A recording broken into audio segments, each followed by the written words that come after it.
যদি মা বোনেদের জন্য ভাবতেই হয়, নিজেদের রাজ্য ইউপি বলে একটা রাজ্য আছে, উত্তরপ্রদেশে আছে, ওই সময়টা ওইখানে গিয়ে দিন। ওইখানে মা বোনেদের সত্যি দরকার তোমাদের। কারণটা কি জানেন? কারণ ওনারা ভাবে যে 8 দফায় নির্বাচন করলে ওরা ক্ষমতায় আসবে, কিন্তু এইটা জানে না, ওরা চায় ক্ষমতা, কিন্তু বাংলা চায়। এইটাই তো বোঝাতে পারছি না। আমি এইটুকু বলবো যে গত 10 বছরে দিদি যা যা কাজ করেছে, অন্য কোন রাজ্যে গত 70 বছর এত কাজ হয়নি যা দিদি করেছে আমাদের রাজ্যের জন্য। আসলে জানেন কি, আসলে আমাদের দেশে সুরক্ষিত হচ্ছে এই নেতারা যারা মানুষকে বোকা বানিয়ে ভোটটা নিয়ে চলে যায়। আজকে রাজনীতি পুরোটাই ধর্ম নিয়ে, আপনি হিন্দু না মুসলিম, রাজনীতি এইটাকে নিয়ে হচ্ছে। কেউ কাজ নিয়ে কথা বলছে না, কেউ বলছে না কি আমরা যদি সরকারে আসি এই কাজগুলো করব। তাহলে আপনাকে একটা জবাব, যে প্রত্যেক বছর 2 কোটি চাকরি দেবো বলেছিল কিনা? আজ যারা হিন্দুকে মুসলমানদের সঙ্গে লড়ায়, মুসলমানকে হিন্দুদের সঙ্গে লড়াই করায়, ভোটটা নিয়ে চলে যায়। আমার তো তখন একটাই প্রশ্ন, এই বড় বড় হিন্দু নেতারা, এই বড় বড় মুসলিম নেতারা কোথায় ছিল যখন লকডাউনের সময় আমরা দেখেছি লক্ষ লক্ষ শ্রমিক মানুষরা পায়ে হেঁটে বাড়ি ফিরছিল?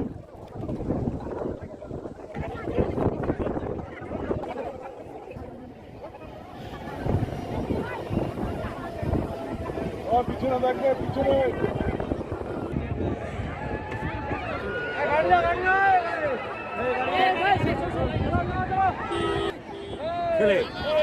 তুমি আগাও না কেন? দেবো ছিল না।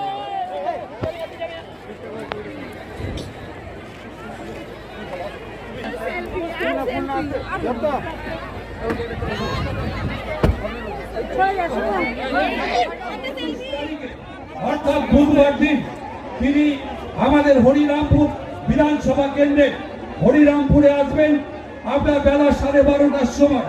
সুতরাং আপনারা মানুষের কাছে কি করতে চাইছেন, বাংলার মানুষের জন্য কি করতে চাইছেন, আপনাদের ছেলে মেয়েদের জন্য আগামী দিনে বাংলাতে, সবটাই তিনি সেখানটায় খুলে বলবেন। আজকে আমাদের সঙ্গে আছেন আমাদেরই দলের সাংসদ তথা আমাদের পশ্চিম বাংলার সবচাইতে বর্তমানে জনপ্রিয় নায়ক হিসাবে যিনি চিহ্নিত হয়ে আছেন, তিনি আমাদের সঙ্গে মঞ্চে আছেন দেব অধিকারী। তিনি অভিনেতা তথা বাংলার গর্ব দেব অধিকারী, তিনি মঞ্চে এসে গেছেন।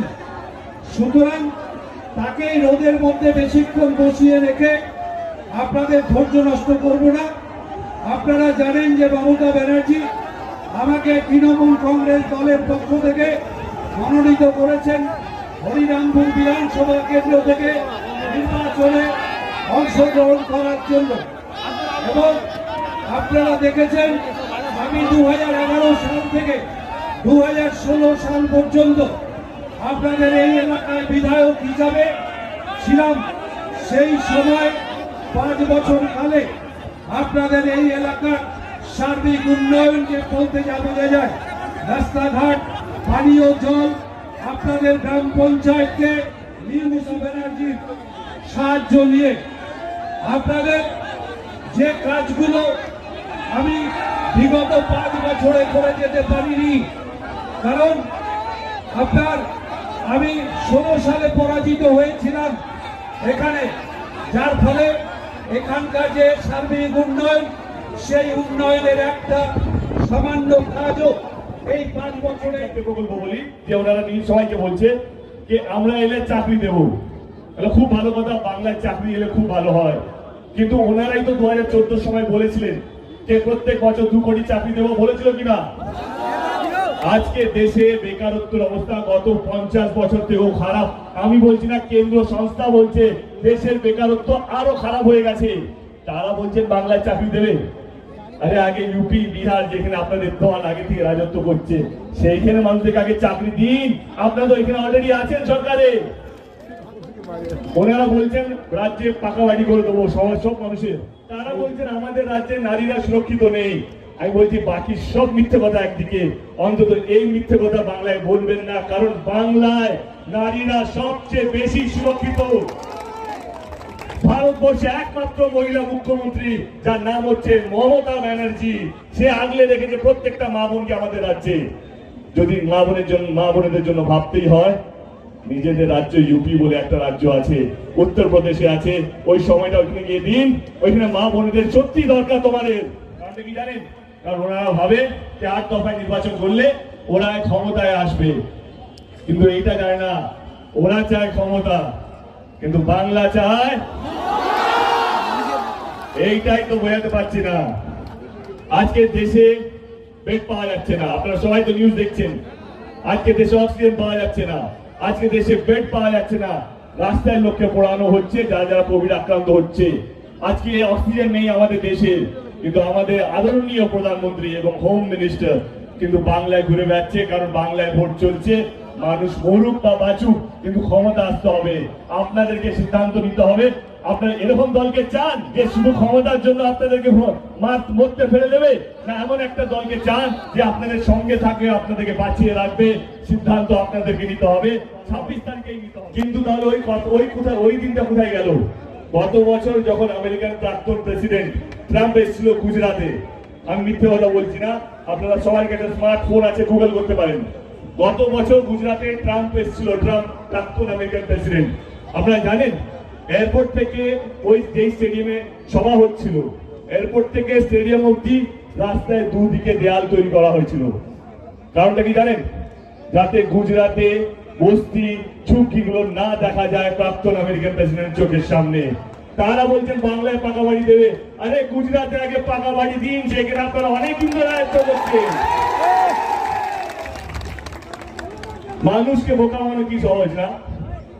কে আমরা এটা করে দেবো? প্রত্যেকটা গরিব মানুষের পরিবার 5 লক্ষ টাকা করে বীমা পাবে, এক একজন করে। আগে কি হতো? আগে শুধু বড় লোকেরাই প্রাইভেট হসপিটালে গিয়ে চিকিৎসা করাতে পারত, কারণ তাদের কাছে টাকা পয়সা আছে এবং ইন্স্যুরেন্স আছে। কিন্তু গরিব মানুষের তো কোনো ইন্স্যুরেন্স নেই। তারা দুবেলা খাবার জোগাড় করতেই পুরো দিনটা কেটে যায়, তারা 3-4 হাজার টাকা ইন্স্যুরেন্স কি করে নেবে? তাদের পাশে আমাদের সরকার আছে, স্বাস্থ্য সাথী কার্ড। এবার থেকে শুধু বড় লোকেরাই প্রাইভেট হসপিটালে নয়, গরিব মানুষরাও চাইলে প্রাইভেট হসপিটালে গিয়ে চিকিৎসা করাতে পারবে। এইটাও কিন্তু আমাদের সরকার দেখেছে। আমি যেটা প্রথমে বললাম না, যে কাউকে ছোট করে নিজেকে বড় করা যায় না, কাজ দিয়ে বড় করা যায়। আমাদের দল, আমাদের সরকার, আমাদের নেত্রী সত্যি বাংলার প্রত্যেকটা মানুষের জন্য কাজ করেছে। এবারে 26 তারিখে নির্বাচন, আপনাদেরকে বুঝতে হবে যে এই নির্বাচনটা শুধু আপনারা ধর্মের হাতটা শক্ত করবেন না, মানুষকে নিয়ে যে ভাবে, সমস্ত দলকে নিয়ে, সমস্ত শ্রেণীর মানুষ, সমস্ত ধর্মের মানুষকে নিয়ে যে ভাবে, সে বাচ্চা হোক, মেয়ে হোক, যেই হোক না কেন, তাকে নিয়ে ভাবে, আপনাদের বিপদে ভাবে, আপনাদের আপদে যদি ভাবে, তো কাকে ভোটটা দেবেন? আমি এইটুকু বলবো যে গত 10 বছরে দিদি যা যা কাজ করেছে, অন্য কোন রাজ্যে গত 70 বছর এত কাজ হয়নি যা দিদি করেছে আমাদের রাজ্যের জন্য। 2016-তে আপনারা আমাদেরকে ভোট দেননি এখানে, আমি আপনাদেরকে বলছি না, কিন্তু আপনাদের মাধ্যমে ওই সব মানুষগুলোকে বলছি যারা ধর্মকে সামনে রেখে ভোটটাকে দেওয়ার ভাবছে।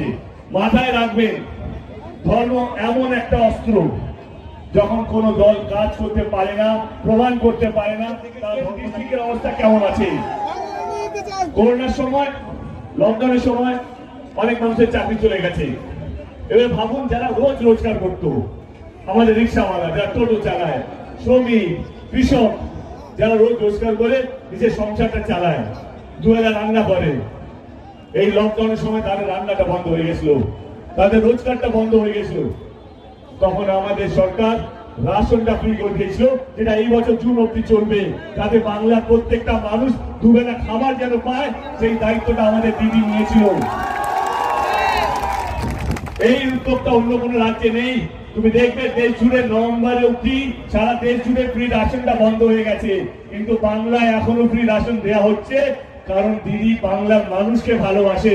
এটা কিন্তু ভোটের রাজনীতি নয়, বাংলার মানুষকে ভালো রাখার রাজনীতি। আর রাজনীতি একেই বলে, আর রাজনীতি এটা হওয়া উচিত, কিন্তু না, আজকে রাজনীতি একদমই আলাদা। আজকে রাজনীতি পুরোটাই ধর্ম নিয়ে। আপনি হিন্দু না মুসলিম, রাজনীতি এইটাকে নিয়ে হচ্ছে। কেউ কাজ নিয়ে কথা বলছে না, কেউ বলছে না কি আমরা যদি সরকারে আসি এই কাজগুলো করবো, ভালো থাকবে।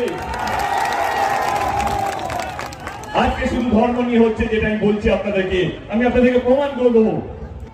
আজকে হিন্দু নেতারা হিন্দুদেরকে বোঝাচ্ছে যে আপনারা সুরক্ষিত নেই, আপনারা আমাদেরকে ভোট দিন, আমরা আপনাদেরকে সুরক্ষিত রাখবো।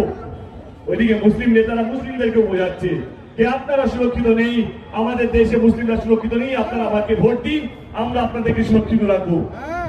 প্রশ্ন এটাই, যখন আমাদের দেশে হিন্দুরাও সুরক্ষিত নেই, মুসলিমরাও সুরক্ষিত নেই, তাহলে আমাদের দেশে সুরক্ষিত কারা? আসলে জানেন কি, আসলে আমাদের দেশে সুরক্ষিত হচ্ছে এই নেতারা যারা মানুষকে বোকা বানিয়ে ভোটটা নিয়ে চলে যায়, যারা হিন্দুকে মুসলমানদের সঙ্গে লড়ায়, মুসলমানকে হিন্দুদের সঙ্গে লড়াই করায়, ভোটটা নিয়ে চলে যায়। আমার তো তখন একটাই প্রশ্ন, এই বড় বড় হিন্দু নেতারা, এই বড় বড় মুসলিম নেতারা কোথায় ছিল যখন লকডাউনের সময় আমরা দেখেছি লক্ষ লক্ষ শ্রমিক মানুষরা